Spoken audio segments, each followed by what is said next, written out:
الله أكبر الله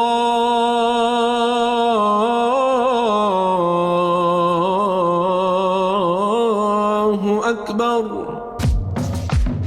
Assalamu alaikum and welcome to the Islamic Center at New York University podcast, coming to you straight from the heart of New York City. We're building an amazing Muslim community here at ICNYU where everyone is welcomed and respected no matter where you're from or where you're at. This is the place to be. So open your ears and your heart and come along with us on another life-changing journey. Bismillah.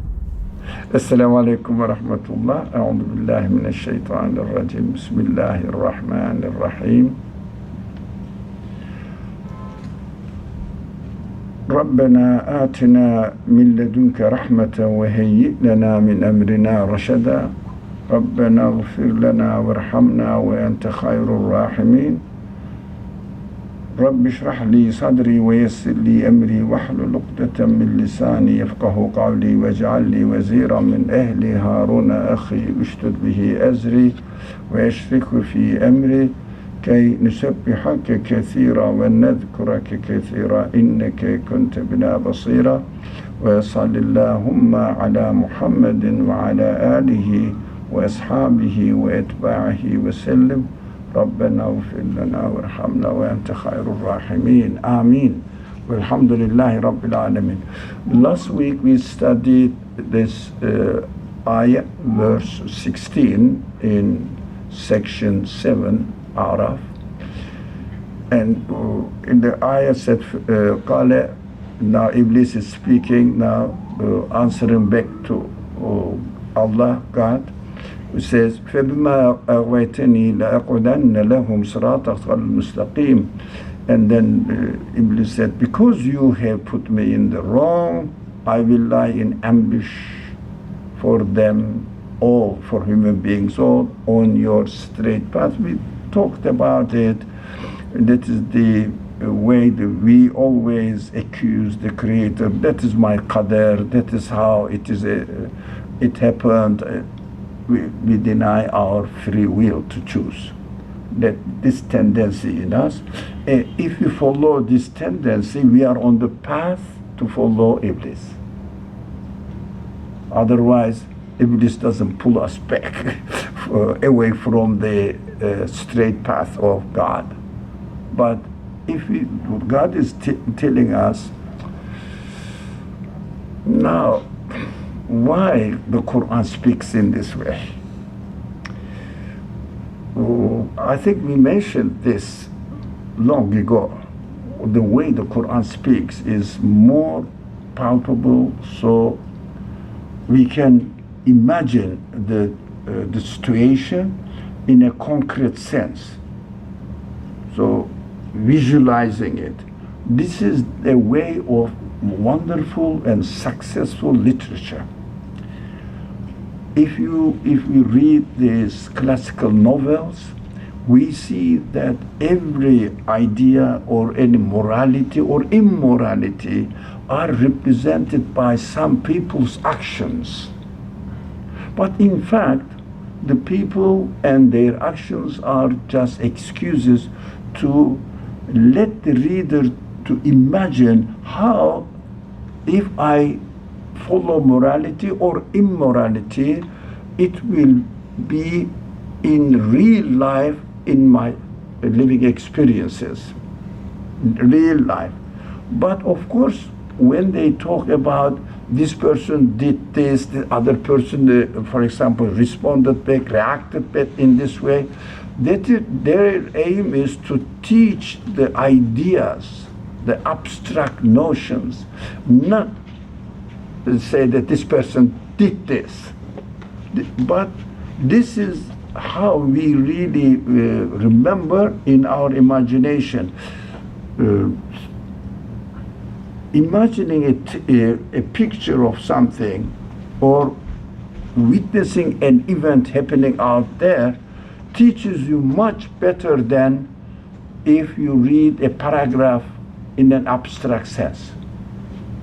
Abstract sense is just idea, but seeing or imagining the event in a physical form. That is why Qur'an speaks in this way. So Qur'an says, Iblis will lie in ambush. It means really wait for us. Whenever we are weak, attack us. I see no one is really attacking me. What is he talking about? That's the way of the Qur'an teaches. That is why in most of the cases, apart from fiqh related verses, these are exceptions. In most of the cases, to read the Quran literally, not try to understand what it really means beyond its literal meaning, then we cannot understand the Quran. We cannot benefit from the Quran. For example, it's very dangerous to understand it literally. Iblis will lie in ambush for me on Allah's straight path, and he will deviate me. We just mentioned this. And what shall I do? He will deviate, or he will really pursue me to do wrong way. How can I really save myself from it? Because he is going to influence me. So it is totally against the mainstream teaching of the Quran. Because Quran says everybody is responsible for his own choices. I cannot really be blamed because somebody pushed me to another way, to a way that I didn't want it. It goes against Adalah, justice of God, and I am not responsible. It makes me irresponsible of my choices because somebody is really pushing me. Do we see the point? No or yes? No. If I read this text, I should not be blamed at all, because Iblis is deviating me from the right path which goes to Allah, that is straight path. But the Quran says no, everybody is responsible for what he has chosen, what he has done. Is the case clear? So literal meaning, literal taking the Quran literally and speaking as the Quran speaks literally to people,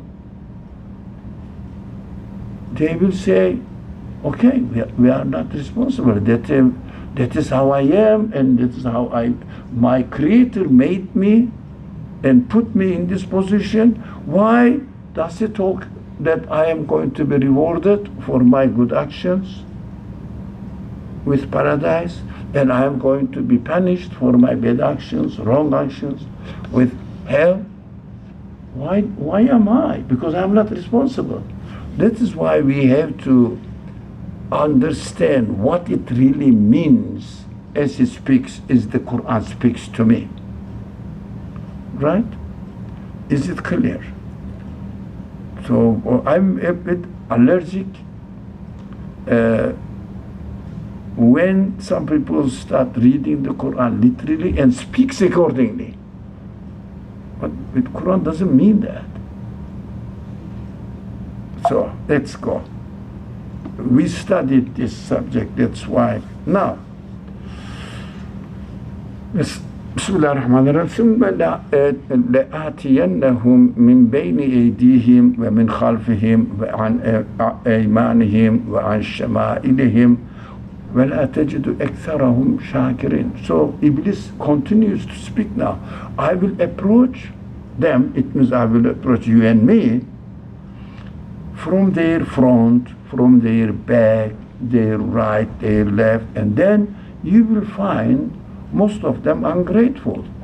So if I again read this verse literally, I will say that shows the success of devil, nothing to do with me, because he is pulling me from everywhere. So I have no freedom to choose to escape, because he is employed in this way. So we have to understand this.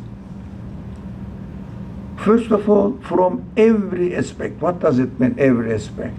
Of course, literally, we all know that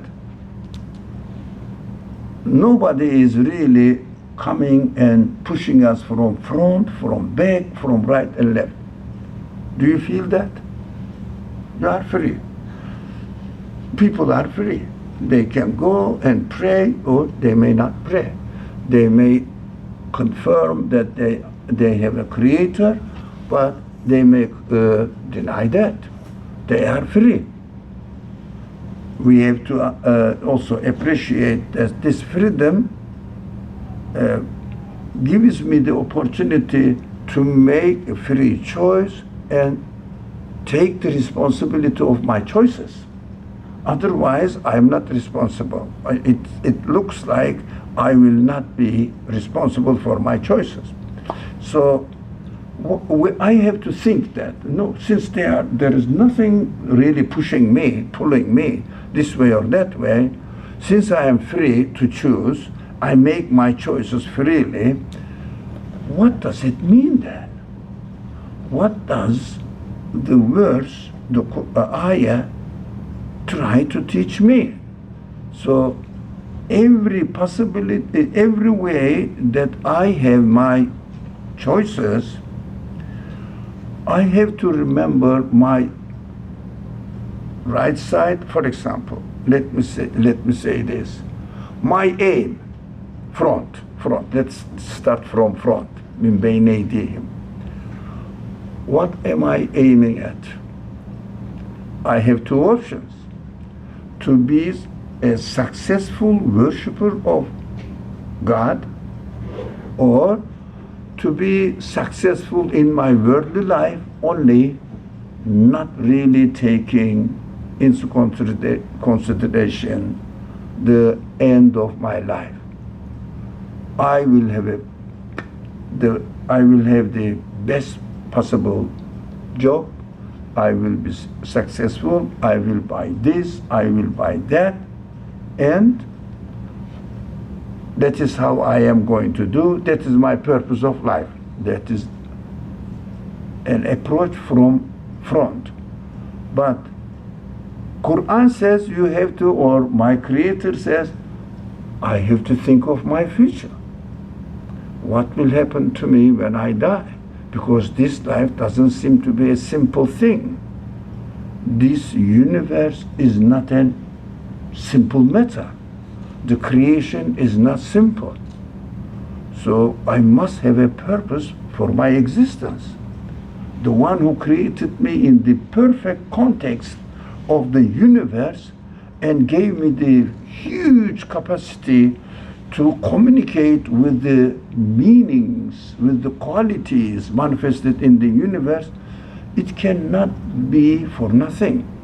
When I die, my body dies. Yes, I see my body when I die. My body dies, but my humanity, my human side, does it die? That is a question. My human side is not matter, so it is not subject to change. So my feelings, for example, I am getting old, but my feelings never get old. I'm now having some hearing problems, as you notice.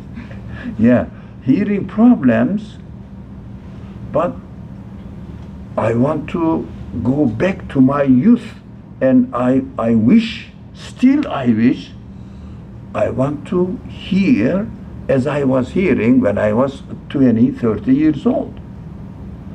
My feeling never gets old. They never get aged. What does it mean?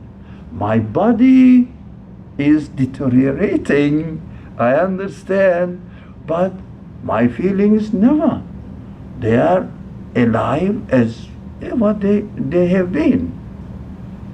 What does it mean?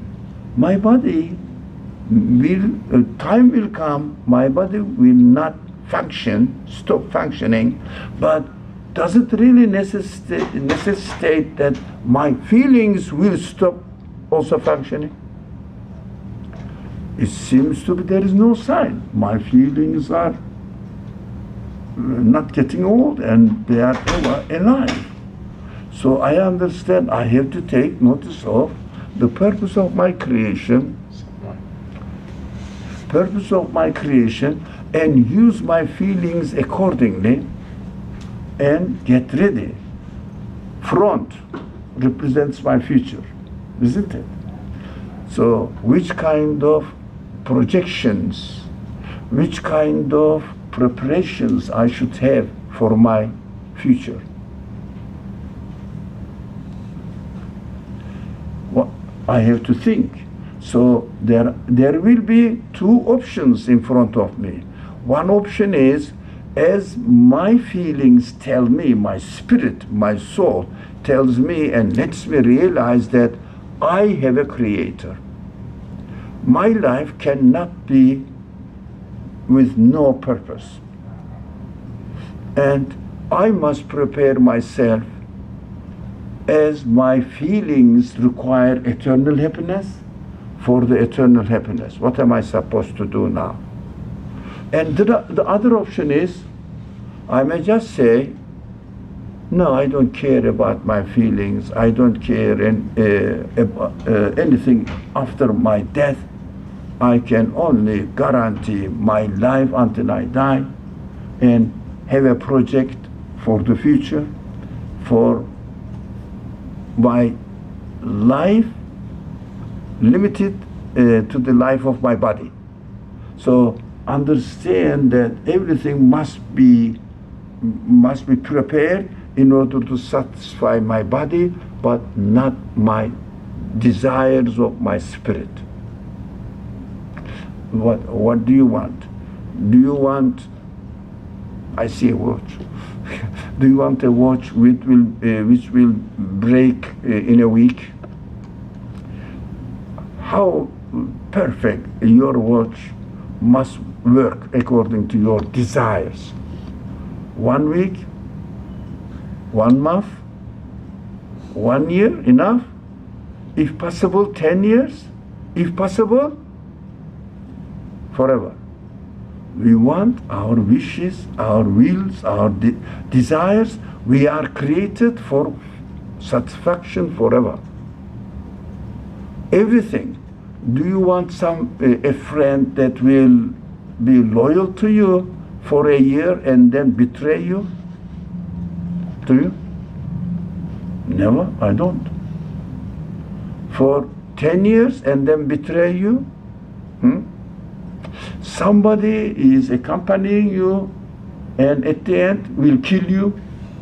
Do you want this person to be with you?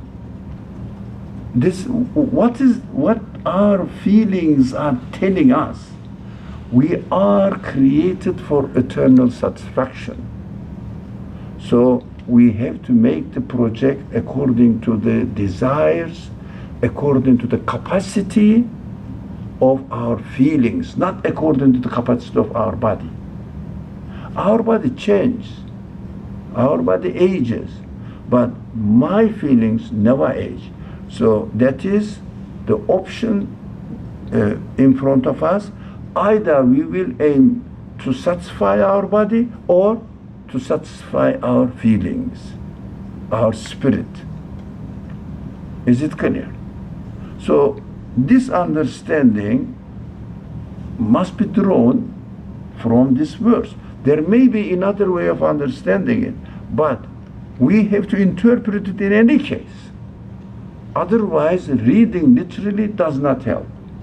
So from there back, also what we have left behind, for example, okay, I am going away, I am going to die, but I am proud of my children, my work, my property. Do they help you after you die? No. But Iblis approaches me and says, look, you are a great parent, for example. You were very successful in making money and looking after your family, your children. Yeah, you are a perfect man. Don't worry about it. You can be proud of your work. You understand the trick? You can be proud of your work. It doesn't mean that you shouldn't do.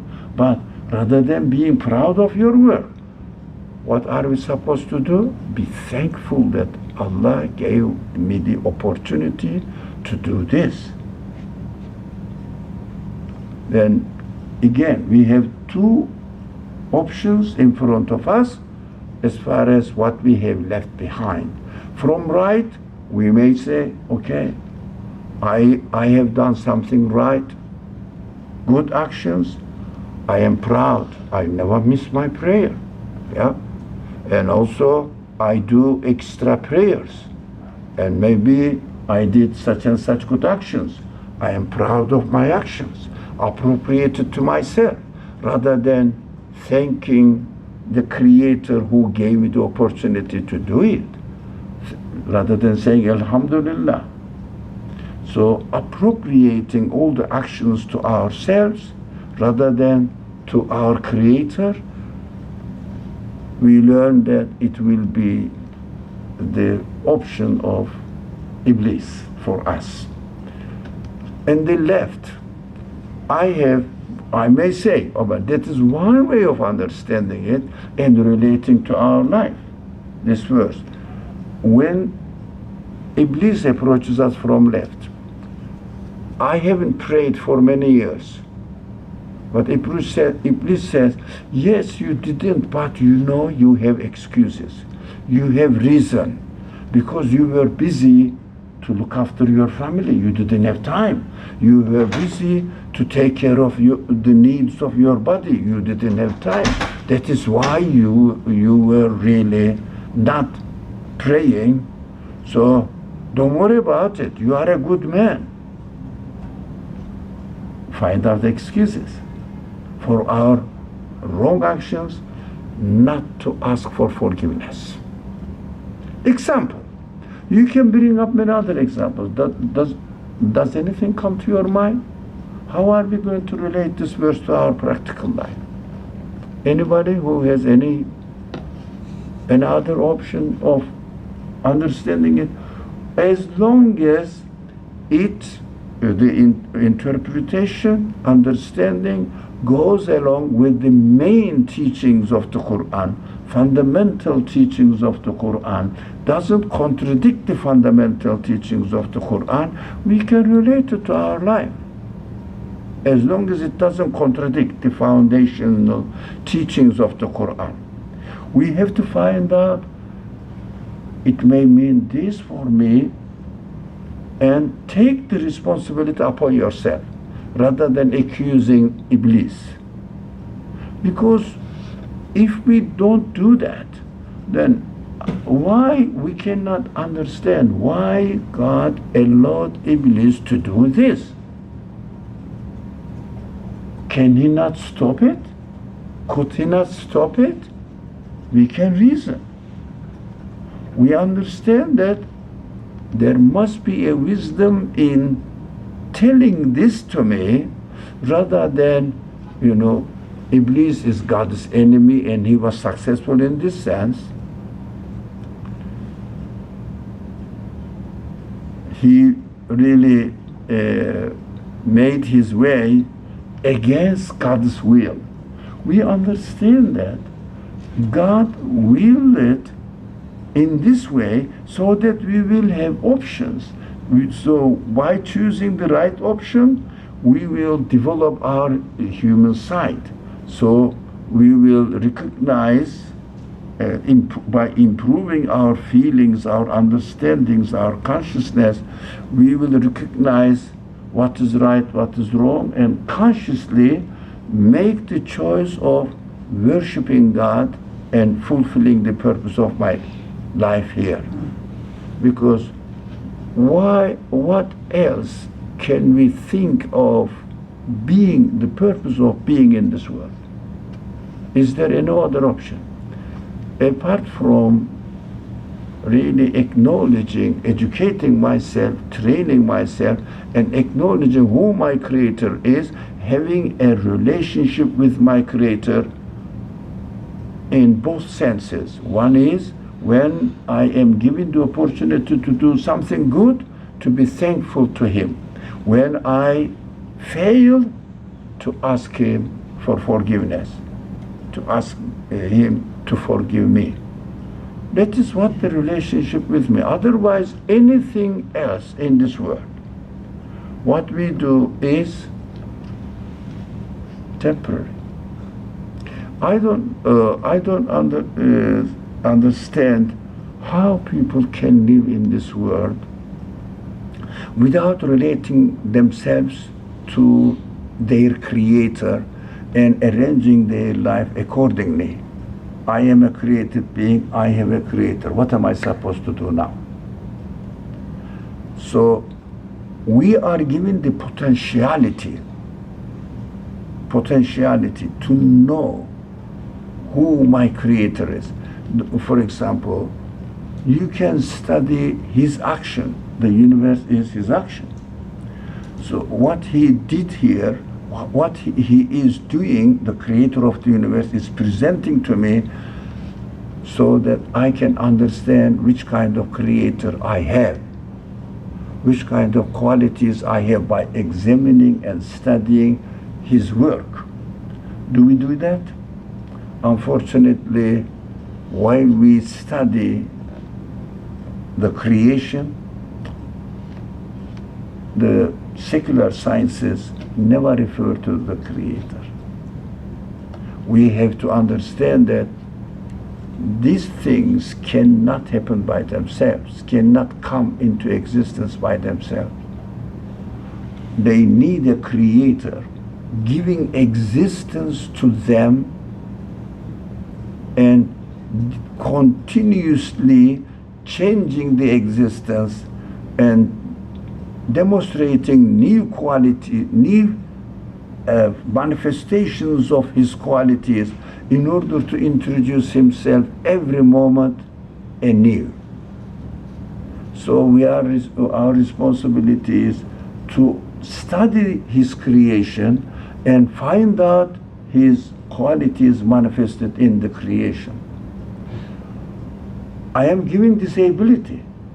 Can you not study the universe? Investigate it? You are given the ability. You can study, for example, chemistry, but at the same time, you could have chosen physics, or at the same time, biology, you can. And you can study other human sciences as well, human behavior and psychology of human beings, etc. You can all study these. These are all possible options because I have been given all these abilities, but I use one or two of them. Specialize in one or two subjects, not all at the same time. That means at least in one subject, I have to connect myself to my Creator, at least in one way.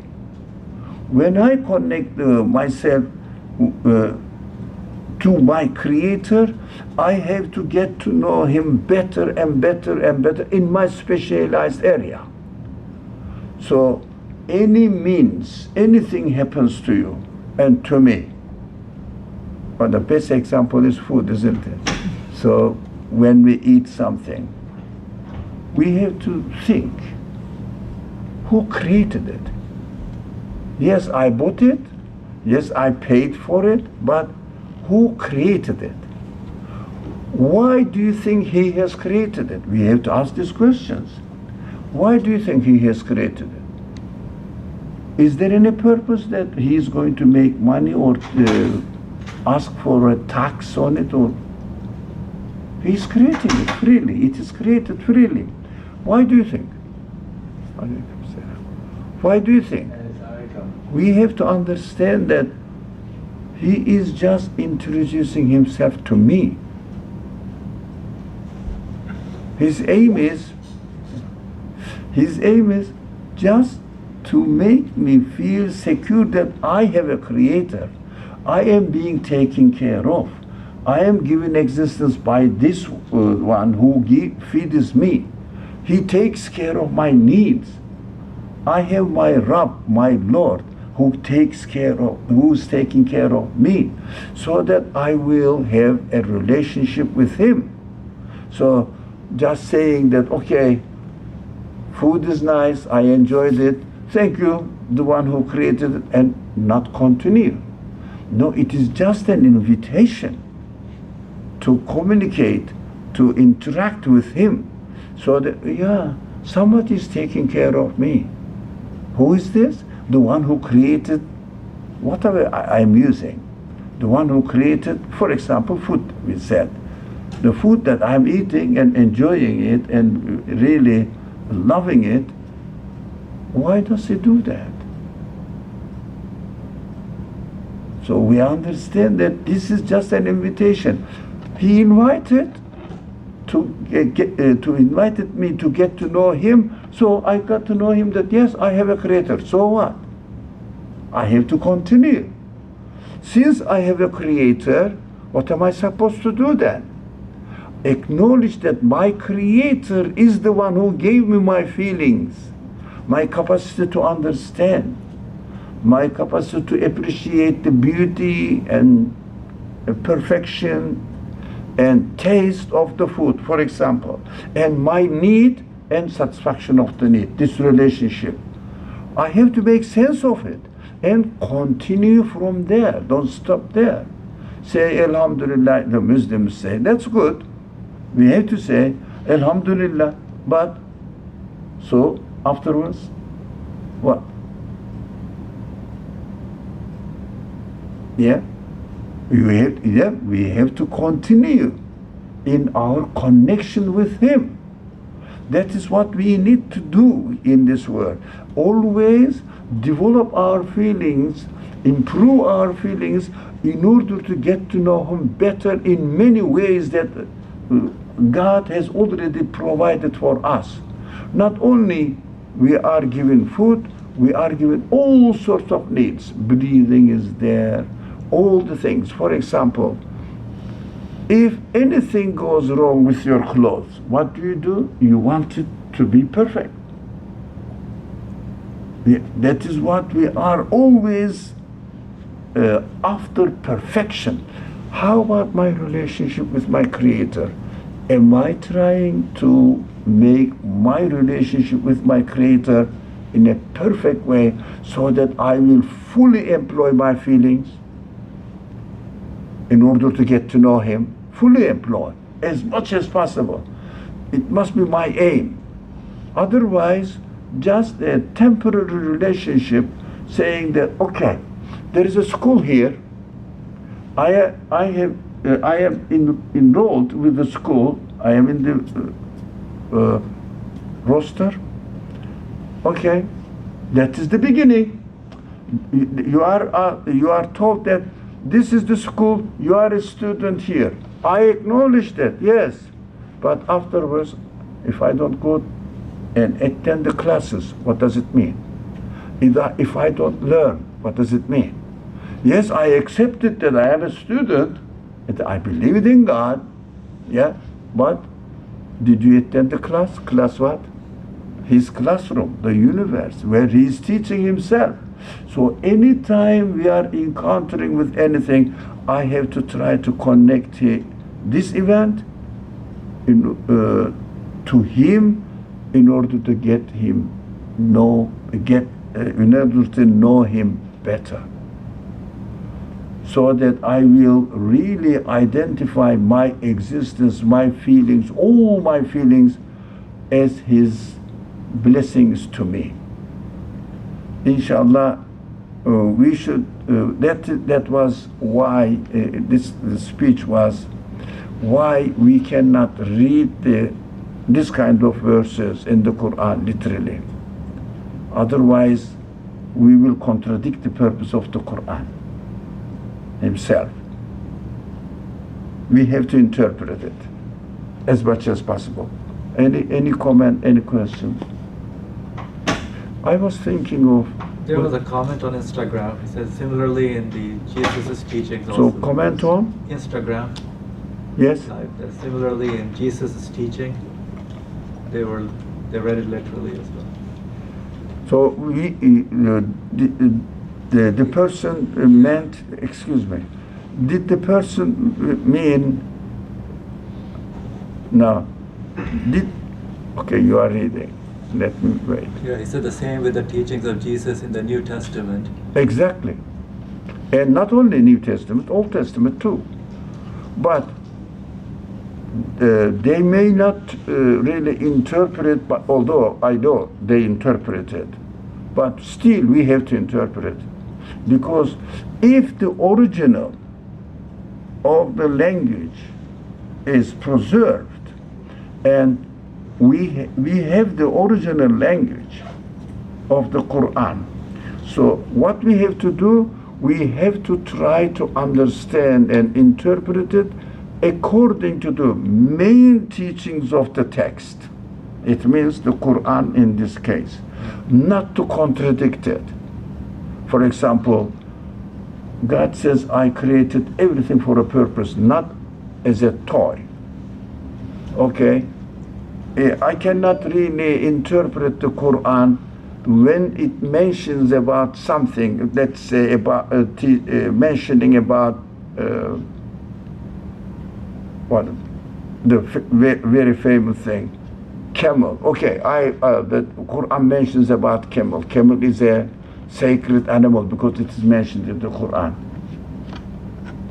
Did I fulfill the mission of the Quran, Khalid? I'd say no. No, there is another Khalid. There is another Khalid. So, what? The camel is sacred. Do you think horses are not sacred? Although they are mentioned in the Quran as well. How about sheep? Oh, they are mentioned in the Quran as well. The Quran is very practical, speaking in very practical terms. Let's say cats. Okay. Quran doesn't mention about cats. Shall we forget about it? No, the same. Cats are as valuable as camel, horses mentioned in the Quran. Bees mentioned. Ants, they are all as valuable. These are just samples of what God has already created. So we have to really take notice of the general teachings of the Quran, general purpose of the Quran, and try to understand the verses accordingly. Not only the Quran, the other texts, but the only matter is original text is available or not. So I can see the wisdom in the original text within the context of the capacity of the speaker. That is an important point. Now, if I say a word, you can interpret it according to my capacity. Do you understand? No. Some faces are not. No. If I speak in a way that giving a news in not 2023 but 2050. In 2050, something will happen. And right underneath it, Ali, my name. What would you say? This is Ali's speculation about future. Cannot be guaranteed. Now, the revelation, whatever it is, according to your understanding, revealed by the creator of the universe, who is an absolute being. The absolute being cannot be limited space and time wise, because he is the creator of the whole universe. Can we imagine that the creator of the universe doesn't know what will happen tomorrow? What he will create tomorrow? Is there any sign that his knowledge is limited to this time only?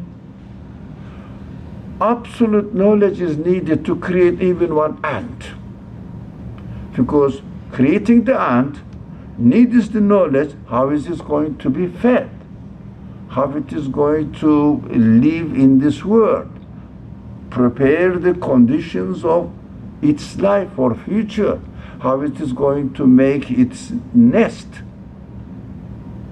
must know, accordingly create the ant with the capacity to make its nest and to see its food, to digest it.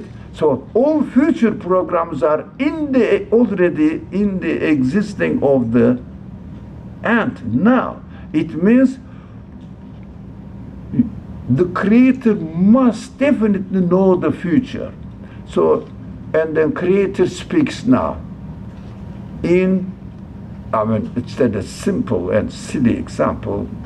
In 2050, I will create something. I say, yeah, the creator knows. Creator has this capacity.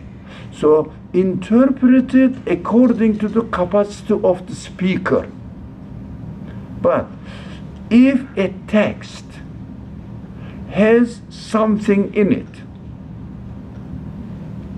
if all from God is fine, but some human addition or human language, can I interpret this text as the author knows infinite or has infinite knowledge? So that depends on the definition of the text that we are reading. I am not saying this text is God revealed, this one is man-made. That is beyond argumentation. I hate argumentations. But we have to know that I can interpret the text only within the capacity of the speaker. For example, the President of the United States says one sentence about what the plan of the future of the United States. My neighbor, example, who has nothing to the administration of the country, he may say, or she may say, the United States is going to do this. Can I take it seriously? My neighbor's word? Her capacity is nothing. But President's capacity, yes. I take it seriously. That is why we have to understand the Qur'an according to the capacity of the speaker.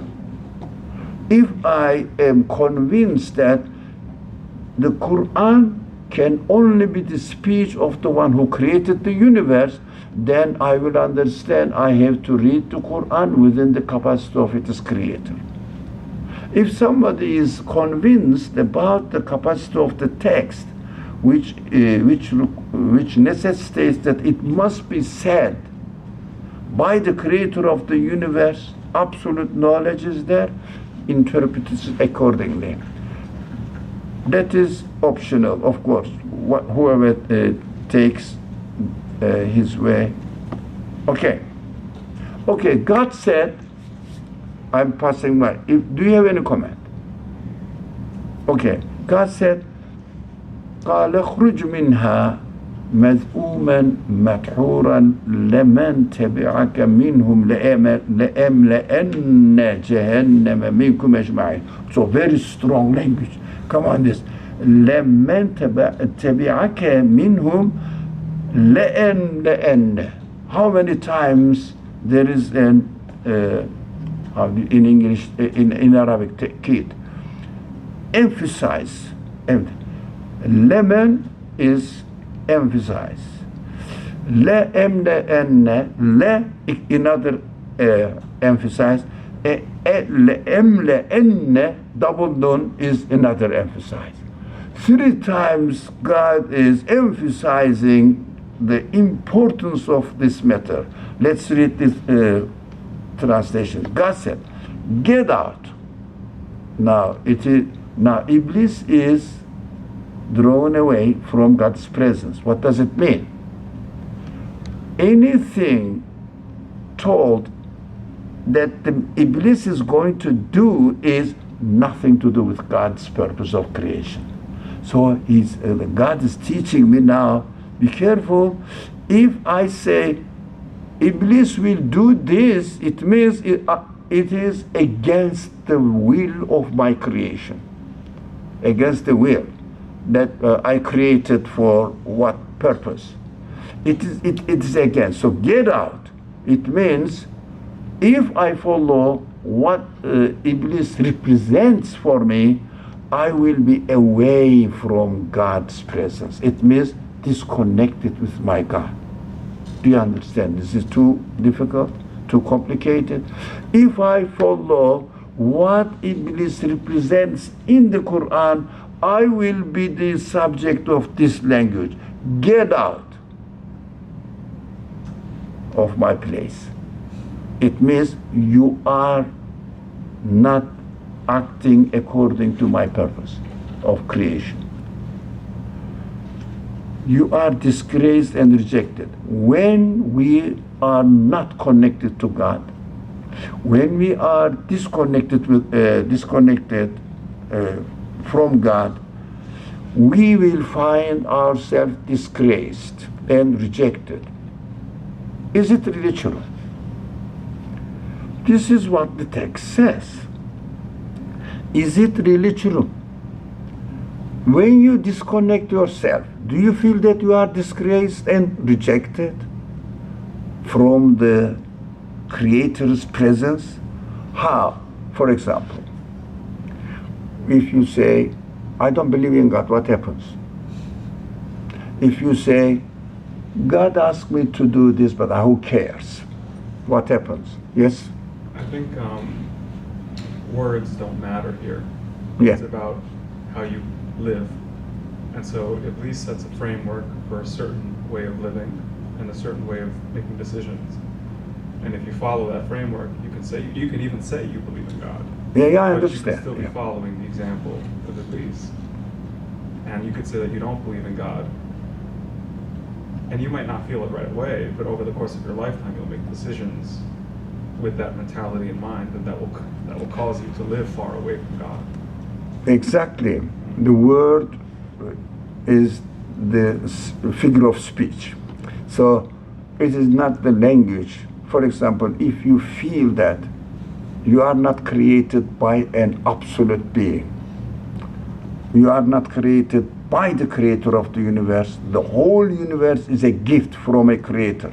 If you don't think of it and live in this world as if here I am, accidentally happened to be here, and I am just eating, making my life, trying to enjoy myself, well, how do you feel? Do you feel secure in your existence? Then, luckily I exist. Do you feel secure in your future? Yeah, I am healthy now, but can you get rid of this reality in your mind, in your consciousness that you are going to lose everything one day? Can you get out of it? As you are piling up, enjoying your day to day, it passes. What is left with you? Can you get it back? Did you like your life yesterday? Let's say yes. Okay? Good. Where is it now? Gone? But when you disconnect yourself from the absolute creator, you are miserable. You had a wonderful life yesterday. It is gone. You lost. Today, why are you trying to have a wonderful life? It will go again. The life becomes meaningless. Don't you feel miserable? That's our reality. But we turn blind to it. We don't want to remember it. So I am enjoying myself. Yesterday I enjoyed myself. It was wonderful. And I will enjoy myself today. But my consciousness continuously reminds me, yes, you enjoyed yesterday. It is gone. You are trying to enjoy today. It will come again. It will have no meaning, and you will be left with nothing. If disgraced and rejected, is not this. What is worse? Your whole life become meaningless. Something like, I like this example, and on several occasions I repeated this, something like eating honey with poison. Poisonous honey. Honey is sweet, but in it there is poison. What is that? I am going to enjoy my life today. Sweet, but poison is in it. It will go and you won't get it back. It 100% contradicts the human expectations of satisfaction. That is disgrace, that is rejection from what we are expected to have it. No, you are not going to have it. As God says, okay, if you deny me in your life, you will experience only disgrace and rejected from your Creator. It means you will never enjoy your life. But you may pretend what people do. But I don't know. Yes, Khalid, just a minute. Just one sentence, and I will leave the mic to you. I don't know. People seem to be very happy. I had some experience in my life. I don't want to be noisy about people's life and gossip about people. But at the same time, I lived with them.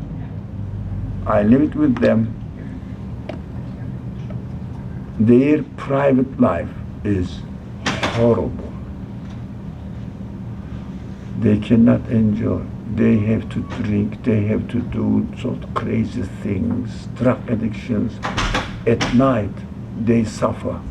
In the morning, take a shower, put nice dress and a nice tie, very matching clothes, and come say, good morning, good morning.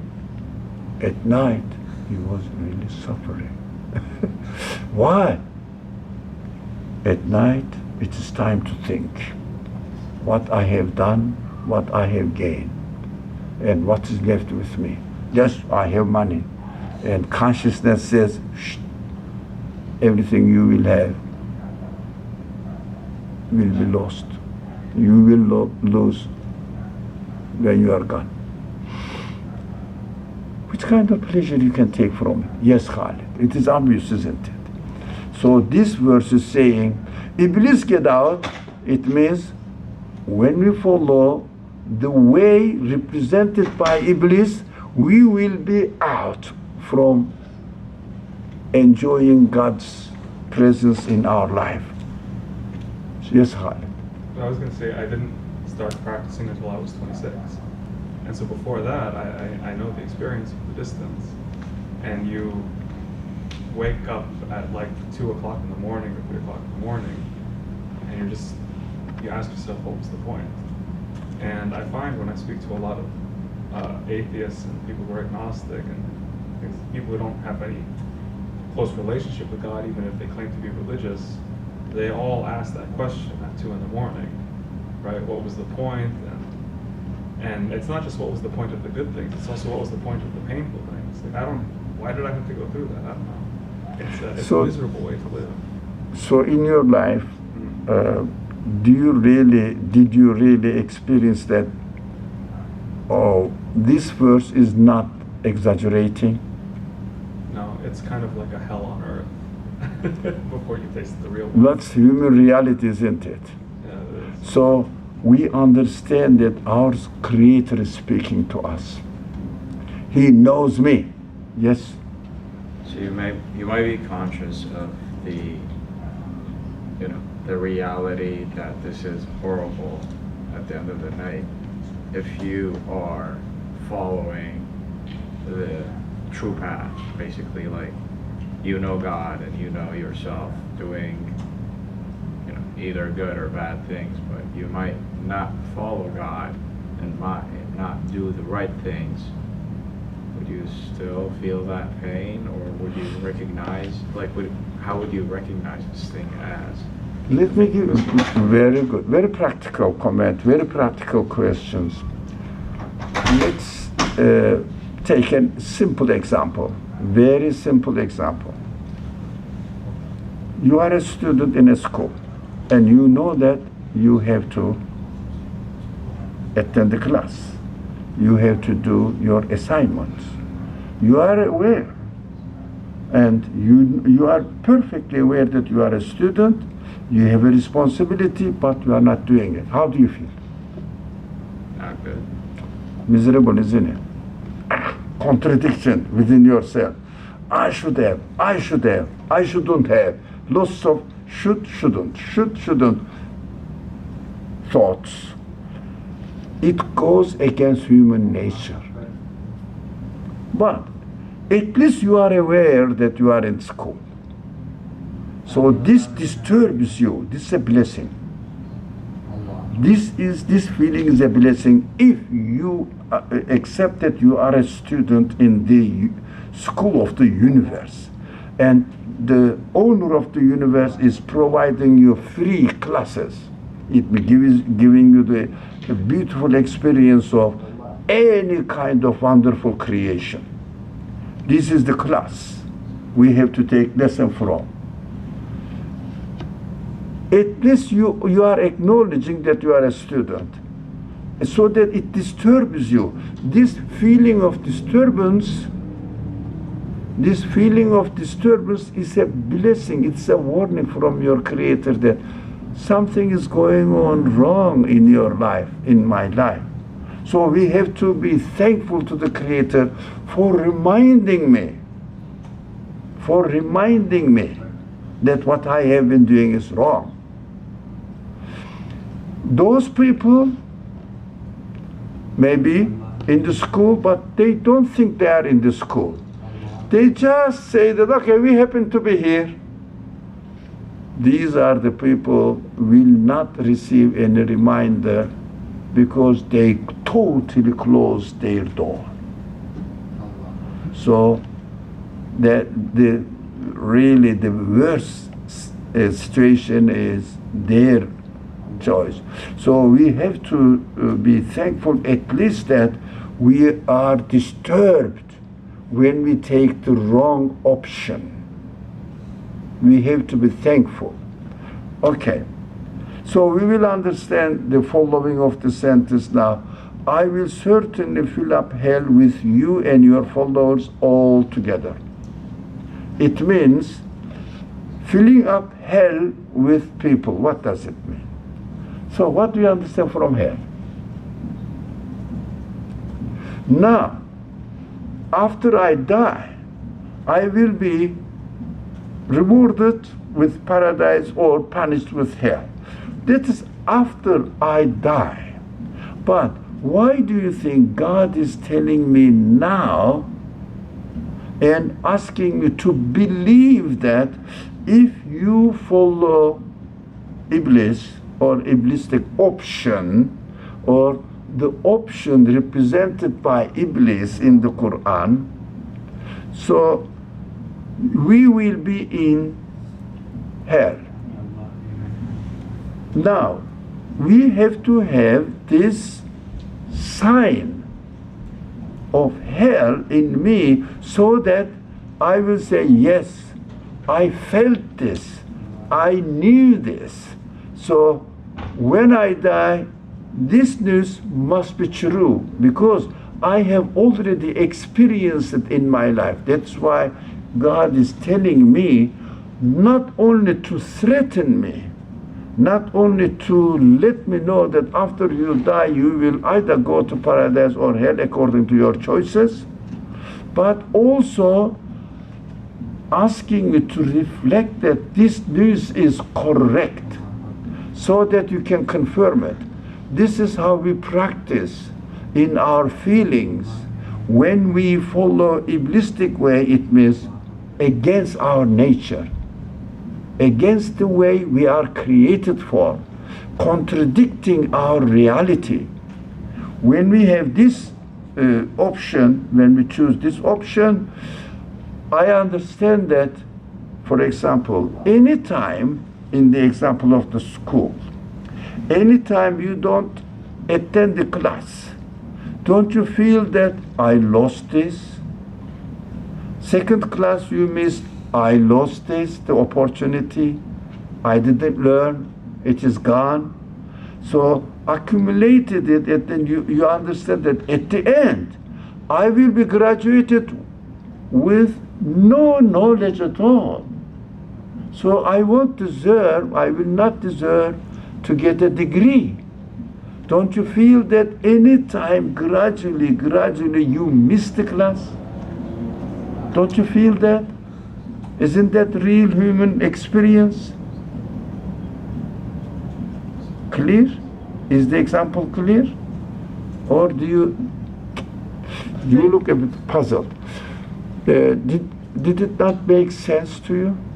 So, like, to put it in context, the school here is the life that you're being tested for, and going to class, meaning like in staying connected to, like in practicing school, you're comparing it to like staying connected with God. Yes. And through His work.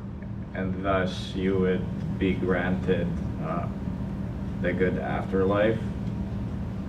Now, when sort of. I think it could help out. So I think an easier example would be like the Rumi's idea of the mirror, like the dirty mirror. So like our point in life is to recognize that God's qualities all around us, right? Like Shahada, like we're supposed to witness the things around us, and when we don't have the connection, our mirror is dirty, and we're supposed to be like purifying ourselves. And if the mirror is a little dirty, we'll get some things. But if we keep adding bad deeds and like disconnecting, we make it more dirty. So it's harder to reflect those good qualities and to see those good qualities. So like we get separated more. Does that make sense? Yeah. So that's kind of what he's trying to get with the school part, I think. I think the mirror example is easier. Because like the mirror example I see when it's just, you get to a point where like it's too dirty, you're not aware of it. Yeah, like you like also the idea of like having a hard heart or a soft heart, like every bad thing you do kind of like makes it harder for you to absorb the good. So like people who have a soft heart can recognize things more easily, they're more sensitive, and like once like, I know at least when I was an atheist and stuff, like you just like, you see the bad around, you're like, oh, like what's the point, like children die, these people die, everybody dies, you know, you're just kind of dead to those expressions. And then people who are more, I don't want to say religious, but more like aware or like more like spiritual will be upset about those things, but also understand like there's a purpose, like they'll see the good in the bad. So like if a mom, you might say like, oh, my mom broke my arm, that sounds horrible, right? But what if your mom pulled you out in front of, like from getting hit from a car? So like just because something bad happened to you doesn't mean like something worse couldn't have happened. I don't know if that makes sense. So yeah. Thank you. Yeah, sorry. Thank you. It's a good example. So we are experiencing every day something. Yes. And accordingly we are developing ourselves, our senses. Accordingly we develop our senses. We improve ourselves. Do you see that? Or isn't that easy to see that? The continuation of the creation, continuation of our life is the opportunity to get to know our Creator better. So because it is not, the belief is not a static matter. I believe in God, okay. Finish. But the creation continues. Your life experiences are continuing. Why do you think? Because realization of the pleasure of having God in your life, this consciousness needs to be improved, developed. So not only saying, yes, I am created and I have a creator, finished. But on every occasion, if you keep experiencing the presence of God or God's dealing with you and favoring you, your love for God, your connection for God becomes stronger and stronger. So your feelings are educated in this way. Otherwise, our human feelings are not static. For example, When we study and learn something at a level, we don't know what we are missing. Let's say first year college student learns something, but he or she doesn't know what she has not learned yet. As she learns it, she realizes that that is how human development takes place. Human beings improve their feelings exactly in the same way. When we say I believe in God, that's just a starting point. Yes, there must be a creator. Good. Now let's introduce the creator to my feelings, which are, do we have any limits for our feelings? Endless capacity. So according to the endless capacity of the feelings, we are given the opportunity to develop our consciousness of God endlessly. That is why we have to continuously be in contact with the Creator by choosing, in your example, good actions. I would say good connection with God. So experiencing it, for example, when you see a person at once, you know him. Danish, your name? Yes, I don't know. Danish. Okay. I know Danish, but can you imagine I have been in contact with Danish every day.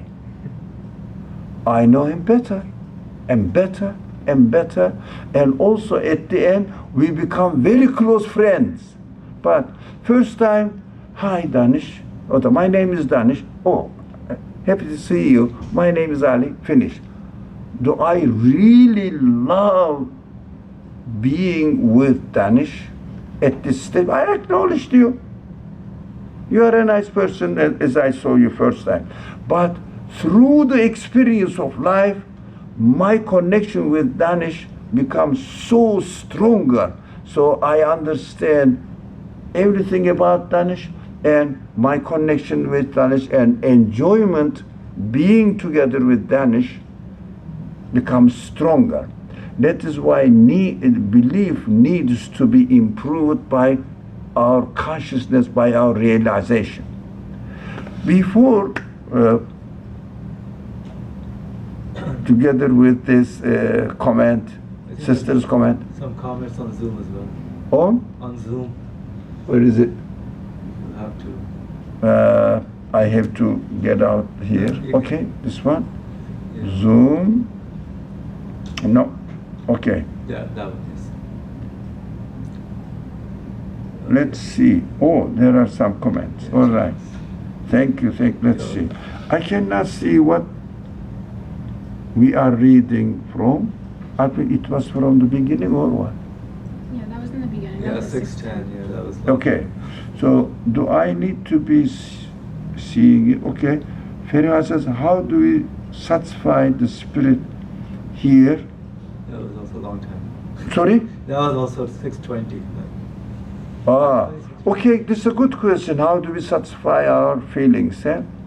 We cannot fully satisfy our feelings, but only by knowing that our feelings are created by the one who created me, and realizing that these feelings have no end to be satisfied, but only the Creator can satisfy me. By knowing this reality, just keep in contact with Creator. Clean your mirror, so let your mirror always manifest God's presence in it, so that you will understand that this God can satisfy my need. That is why the Qur'an keeps saying that I will reward the believers and those people who do good choices, good actions, with infinite pleasure, paradise. And this will be my favor. This will be my favor. That is why we have to keep in contact with the Creator and keep our hope that this Creator, and also hope is not wishful thinking, not really realize that this Creator can satisfy me. Inshallah. Okay, let me go this one back and this one here and come back here and okay. Are we done? Yes? Maybe you'd want to share a screen so that, like, the other people can see what's. Basically, you're not sharing your screen, that's why. Because we I were am not- explaining on each Zoom. slide. I see Zoom. They're not seeing. Yeah, I forgot to share. It's too late. So I started the live streaming, but not It's okay, sharing you can get it. it. So I am sorry for those who are attending in Zoom. Okay, I'm sorry for it. I just realized that I'm not sharing it. So we understand hell is disconnecting with the Creator. Can you imagine? Whatever you want, can you create it? Can you create anything? Can you create one tomatoes? No, okay. So hell is the one where God is not satisfy your need because you didn't acknowledge Him. You when you don't acknowledge and say that I don't care, God says, okay, if you don't acknowledge me, I will not acknowledge you in your next creation. And in this world also, if we don't connect ourselves with God, who can replace it? Ourselves.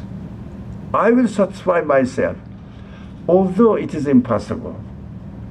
You can buy the food, but you satisfy yourself again with what God created for you. In this world, everything is really under the control of God. But in hell, God will say, okay, I'm not going to satisfy you. Find out a way to satisfy yourself. Okay, what you want? Air, create it. What you want? Light, create it. What you want? I don't know, water, create it. What can we do? That is hell. That is why if we disconnect ourselves with the Creator, we will end up with no Creator guarantee and security, and also after death, we will not have the favor of grace of God. Here, everybody is treated equally. The class is there, the professor is teaching, but students are not forced to go to the class. They have options. Going to the class, learning or not. But class is going on.